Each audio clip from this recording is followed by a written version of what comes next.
In the wake of tragedy that loomed over Los Angeles, the bold and the beautiful delivered another emotional firestorm destined to tear families apart and reshape bonds forever. Hope Logan had always been the beacon of optimism, the eternal believer in love, trust, and second chances. But nothing could prepare her for the betrayal that was about to shatter her world, not from strangers, not from enemies, but from someone she considered practically family, Steffy Forrester. For days, Hope had noticed the changes. Liam, her co-parent, her soulmate in a love story written over years of heartbreak and reconciliation, had become distant. At first, she dismissed it as exhaustion. Perhaps he was working too hard, caught up in the swirl of daily life. But the calls to Beth had become infrequent. The texts grew shorter. The video chats once filled with laughter and bedtime stories were now missing altogether. Something was wrong, deeply wrong. Hope's heart tightened with every passing day, with every unanswered message. Her instincts screamed that Liam was hiding something, but the depth of that secret, the monstrous size of the betrayal, would not reveal itself until it was too late. It was Bridget Forrester who finally cracked the silence. One offhand comment, a slip of medical worry etched across her face, that made Hope stop cold. A word too heavy to ignore. Prognosis. Hope seized on it like a lifeline, pushing, pleading, demanding answers. And Bridget, faced with Hope's desperation and unable to bear the weight of complicity any longer, confessed the devastating truth. Liam was dying. A brain tumor. Inoperable. A ticking clock now wound too tightly to reverse. Hope staggered backward as if physically struck. Her mind whirled. How could this be? Why hadn't she been told? Why had Liam suffered in silence while she remained blissfully ignorant, living her days unaware that the sands of time were slipping away so fast? The answer, when it came, was even more gut-wrenching. Steffy had known. From the moment Liam collapsed, from the moment Finn delivered the grim diagnosis, Steffy had been there. She had been part of every hospital consultation, every difficult decision, every whispered prayer for a miracle. And Steffy had said nothing. Not to Hope. Not to Beth. Hope's anguish twisted into fury. How dare Steffy steal those precious days from her? How dare she keep Beth in the dark, robbing a little girl of the fleeting chance to make memories with her father before the inevitable end? Driven by a fury she rarely let surface, Hope stormed into the Forrester estate, her arrival as thunderous as a summer storm. Steffy was there, of course, organizing, managing, carrying the weight of the family's pain like a badge of honor. But Hope saw no heroine. She saw a traitor. You had no right. Hope's voice cracked the room open like a whip. Tears glistened in her furious eyes as she advanced. You had no right to keep this from me, from Beth. Steffy, exhausted, guilt-ridden, and defensive, stood her ground. It wasn't my place, Hope. Liam asked me to keep it private. Hope's laugh was a broken, bitter sound. Private? Private? He's her father. Beth deserves those moments. She deserves to say goodbye. And you decided that wasn't important enough. Steffy's voice trembled with restraint. He didn't want Beth to see him weak. He didn't want to burden her with fear. Hope shook her head violently, refusing to be placated. You stole her time, Steffy. Time she can never get back. You had a choice. You should have gone against his wishes. You should have told me. You should have told all of us. Around them, the house seemed to hold its breath. Ridge Forrester, Taylor's death still fresh in his soul, watched helplessly. Finn, the harbinger of the original news, lowered his head in silent regret. Even Eric, still mourning the recent brush with his own mortality, had no words to offer. Hope's grief poured out of her unchecked. You didn't learn anything from what happened with Eric, did you? When everyone kept it a secret, thinking it was the right thing, thinking it was noble. It wasn't. It was selfish. It hurt everyone. Steffi's composure cracked, her own tears falling. I loved him too, Hope. I didn't want this. I was trying to honor his wishes. Hope wasn't ready for forgiveness. You honored his pride, Steffy. Not his love. Not the people who deserved to be there for him. You honored his fear. Across the city, at the hospital, Liam lay still, his body weakened by emergency procedures, his spirit battered by the grim reality that the miracle he prayed for might never come. Yet even in his fragile state, when he heard that Hope knew the truth, he stirred, insisting on seeing her. When Hope entered the hospital room, the sight of Liam so pale, so diminished nearly broke her. But still, her anger simmered beneath the sorrow. Liam's voice was a rasping whisper. I told Steffy not to tell you. I wanted to protect you. Protect Beth. Hope's hand gripped his tightly. You didn't protect us, Liam. You robbed us of time. Time we can never get back. Tears filled Liam's eyes. I was scared. I didn't want Beth to remember me like this. Hope leaned closer, her voice low and fierce. Beth would have remembered love, not weakness. She would have remembered her daddy fighting, not giving up. The guilt on Liam's face was unbearable to watch. But despite her anger, Hope could not abandon him. She could not turn her back on the man she had loved for so long, even as her heart shattered anew. Over the next days, Hope struggled with the flood of emotions: rage at Steffy, sorrow for Liam, helplessness for Beth. She tried to cram years of love, laughter, and memories into the painfully short time they had left.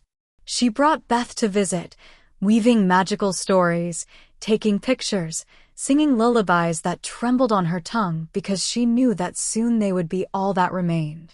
Meanwhile, Steffy remained on the outskirts, tormented by her own guilt.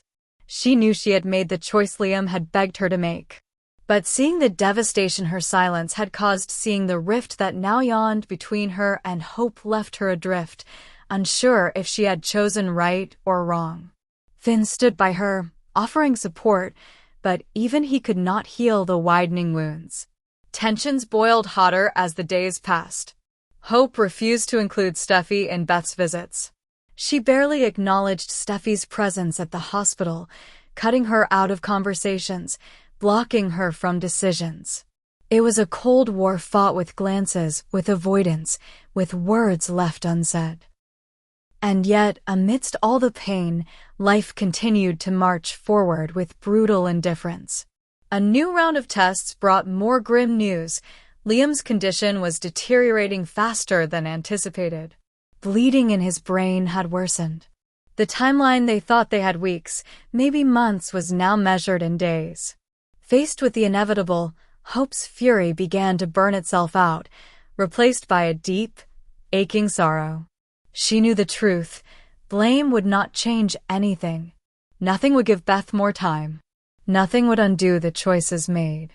And so, as Liam slipped closer to the end, Hope made a choice too. She forgave. Not because Steffy deserved it. Not because the pain was any less real. But because Beth needed peace. Because Liam needed peace. In a quiet hallway of the hospital, Hope approached Steffy, her voice ragged but calm. I still think you were wrong, Hope said simply. But I don't want to waste another minute on anger. Steffy nodded, her eyes swimming with tears. I'm sorry, Hope. I am so sorry. They stood there, two women bound by grief and love for the same man, for the children who would bear the scars of this loss forever. And together, they walked back to Liam's room. Together, they gave him the only gift left to give: their unity, their forgiveness, their love. The hospital was shrouded in a heavy stillness, the kind that comes only when hope has flickered down to its last fragile embers. Liam Spencer, once so full of life, love, and complicated dreams, now lay fragile and pale, surrounded by the people who had shaped his world, preparing to say goodbye. Hope sat by his side, her fingers entwined with his, unwilling to let go even as she felt the inevitable creeping closer with every shallow breath he took. On the other side of the bed, Steffi stood silent, her hand resting gently on Liam's shoulder, her face a portrait of heartbreak and resilience. The machines beeped steadily, almost cruelly normal, marking the slow countdown no one wanted to hear. Outside the room, Ridge, Brooke, Finn, and even Bill waited in silence, unable to intrude on the sacred final moments that belonged to Liam, Hope, and Steffi. Beth and Kelly were in the children's playroom, shielded for now by the loving care of Amelia, but soon, very soon, they too would have to know the truth. Hope's heart ached at the thought, how could you explain death to a child when you barely understood it yourself? Inside the room, Liam stirred weakly, his eyelids fluttering open. His gaze found Hope first, and a faint smile ghosted across his lips.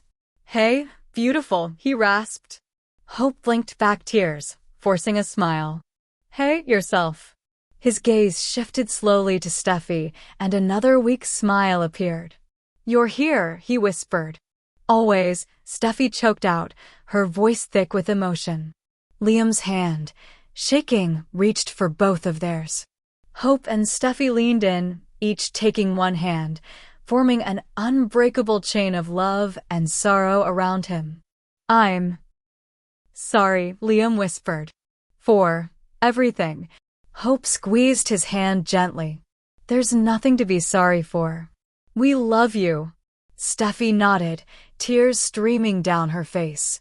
"Always." Liam's breathing grew more labored, but a deep peace seemed to settle over him.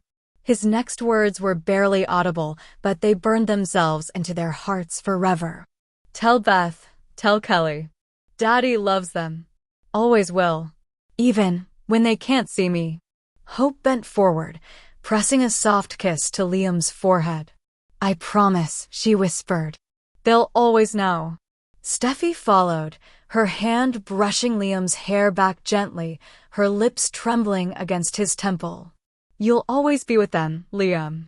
Always." A tear slipped from Liam's eye, but a small, contented smile curved his lips. He squeezed their hands one final time, his grip weak but determined.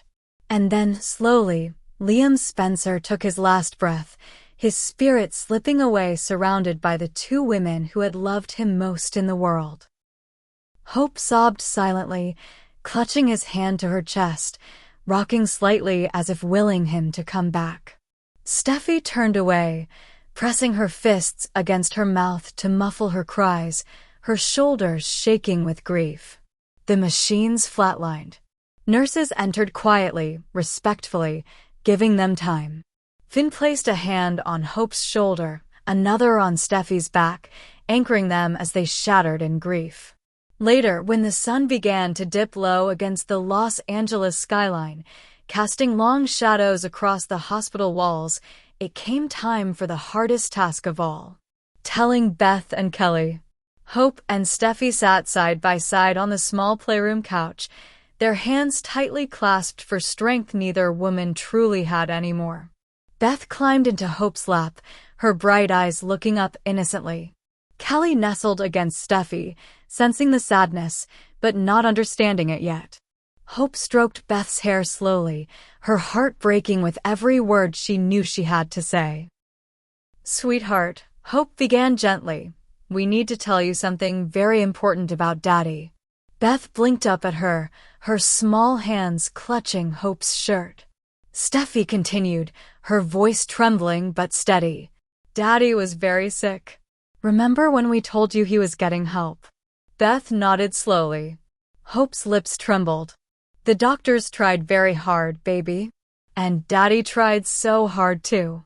He fought very, very hard because he loves you more than anything in the whole world." Tears filled Beth's eyes, though she didn't fully understand why yet. "Is he better now?" Hope swallowed the sob rising in her throat. "He's not sick anymore, baby. But that's because Daddy's gone to heaven." The silence that followed was deafening. Beth stared at her mother, confusion giving way to devastation. "Gone? Hope hugged her daughter tightly, rocking her. "He'll always be with you in your heart. He loves you so much, Beth. He's watching over you every day." Kelly whimpered, burying her face in Steffi's chest. Steffi kissed the top of her daughter's head, whispering soothing words even as her own tears drenched her cheeks. The playroom became a cocoon of shared grief, mothers and daughters clinging to each other as the world they knew crumbled around them. Later that night, when the children finally slept, exhausted from tears and confusion, Hope and Steffi sat alone on the veranda outside the hospital. Neither spoke for a long time. Finally, Hope broke the silence. "I hated you for a while," she admitted, her voice raw. "For keeping it from me. For stealing the time I could have had with him." Steffi nodded, accepting it. "I hated myself too." Hope turned to look at her, her eyes hollow but no longer full of rage. "But I think Liam would want us to forgive. He would want us to be strong. For Beth. For Kelly." Steffi wiped her tears away with the back of her hand. "For him." Hope offered a trembling hand. Steffi took it. Together, they sat in silence, watching the stars emerge one by one in the inky sky above Los Angeles, the city Liam had loved so much. Somewhere far beyond their reach, they believed, he was watching, too proud of them, loving them, guiding them even now. In grief, there was love. In loss, there was unity. And in the legacy Liam Spencer left behind, there was the unbreakable promise that love, real, fierce, stubborn love, never truly dies. The bold and the beautiful had crafted a story so raw, so poignant, that it would be remembered for years to come, a story not just of death, but of survival, resilience, and the enduring power of family.